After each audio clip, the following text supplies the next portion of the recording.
Assalamualaikum warahmatullahi wabarakatuh. Saya Muhammad Wildan Yataki dari Fakultas Teknik Industri jurusan Informatika kelas 2IA 19. Kali ini saya akan menyampaikan materi untuk mata kuliah Legal Aspek TIK, yaitu materinya adalah tentang kontrak elektronik.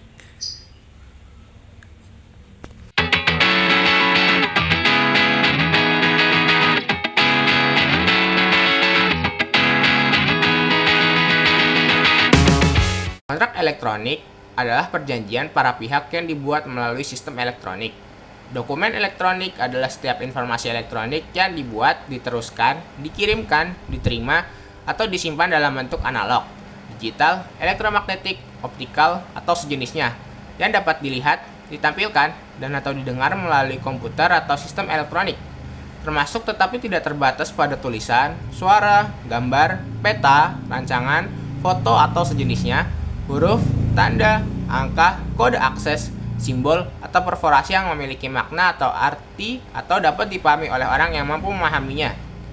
Sistem elektronik adalah serangkaian perangkat dan prosedur elektronik yang berfungsi mempersiapkan, mengumpulkan, mengolah, menganalisis, menyimpan, menampilkan, mengumumkan, mengirimkan, dan atau menyebarkan informasi elektronik.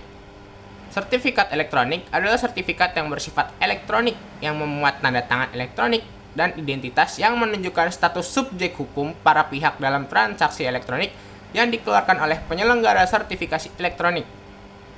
Tanda tangan elektronik adalah tanda tangan yang terdiri atas informasi elektronik yang dilekatkan, terasosiasi, atau terkait dengan informasi elektronik lainnya yang digunakan sebagai alat verifikasi dan autentikasi. Dasar-dasar terkait kontrak elektronik sendiri terdapat di KUH Perdata atau Kitab Undang-Undang Hukum Perdata. Ada juga di Undang-Undang Informasi dan Transaksi Elektronik, yaitu di Undang-Undang Nomor 11 Tahun 2008, Undang-Undang Nomor 19 Tahun 2016, dan Undang-Undang Nomor 1 Tahun 2024. Dasar kontrak elektronik juga terdapat di Peraturan Pemerintah, yaitu Peraturan Pemerintah Nomor 17 Tahun 2019 dan Peraturan Pemerintah Nomor 71 Tahun 2019. Seperti yang tercantum pada pasal 46 ayat 2 Peraturan Pemerintah Nomor 17 Tahun 2019, terdapat kesepakatan para pihak dilakukan oleh subjek hukum yang cakap atau yang berwenang mewakili sesuai dengan ketentuan peraturan perundang-undangan. Terdapat hal tertentu dan objek transaksi tidak boleh bertentangan dengan peraturan perundang-undangan, kesusilaan, dan ketertiban umum. Selain pada pasal tersebut, ada juga pada pasal 72 Peraturan Pemerintah Nomor 17 Tahun 2019, yaitu kontrak elektronik paling sedikit memuat data identitas para pihak, objek dan spesifikasi, persyaratan transaksi elektronik, harga dan biaya, prosedur dalam hal terdapat pembatalan oleh para pihak, ketentuan yang memberikan hak kepada pihak yang dirugikan untuk dapat mengembalikan barang dan atau meminta penggantian produk jika terdapat cacat tersembunyi, dan pilihan hukum penyelesaian transaksi elektronik.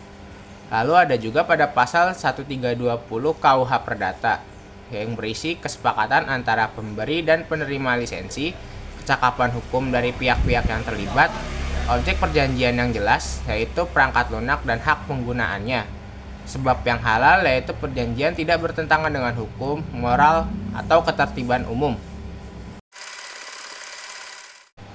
Penggunaan kontrak elektronik memberikan kemudahan dalam menyimpan dan pengelolaan dokumen, karena dokumen digital dapat diorganisir, dicari, dan diakses dengan lebih efisien dibandingkan dokumen fisik. Selain itu, resiko kehilangan atau kerusakan dokumen juga berkurang, karena dokumen digital dapat disimpan dalam sistem yang aman dan mudah diakses kapan saja. Keunggulan ini menjadikan kontrak elektronik pilihan yang lebih praktis dan aman untuk bisnis modern. Terdapat 4 jenis perjanjian lisensi perangkat lunak. Yang pertama ada End User License Agreement atau EULA, perjanjian antara pengguna akhir dan pengembang perangkat lunak. Biasanya muncul saat instalasi perangkat lunak dengan syarat accept untuk persetujuan. Yang kedua ada Enterprise License Agreement, perjanjian lisensi untuk perusahaan yang mengizinkan penggunaan perangkat lunak di beberapa unit atau lokasi. Yang ketiga ada Open Source License, perjanjian lisensi yang memungkinkan penggunaan perangkat lunak secara gratis, seperti GNU (General Public License) atau GPL atau MIT license. Yang keempat ada SaaS license agreement, yaitu lisensi untuk perangkat lunak berbasis layanan software as a service dengan akses berbasis cloud. Sanksi atas pelanggaran kontrak elektronik ini terdapat pidana dan juga perdata.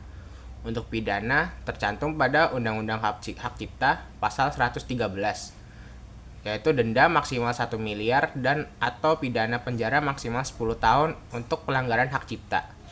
Untuk perdata sendiri, yaitu adanya gugatan ganti rugi atas pelanggaran kontrak atau pelanggaran hak cipta.